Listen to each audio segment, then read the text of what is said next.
Bilang manggagamot, parang tinitingnan ko rin po ang PhilHealth na may sakit at inaalam ko rin po ano yung lunas.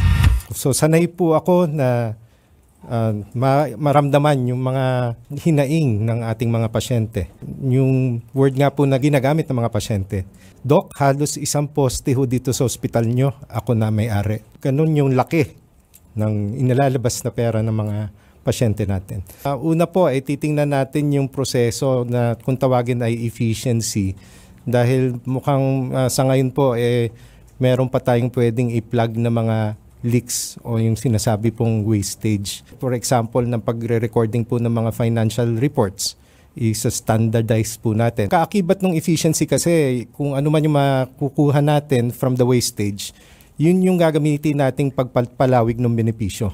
Isa pa dyan, yung tinatawag na computerization ng ating sistema.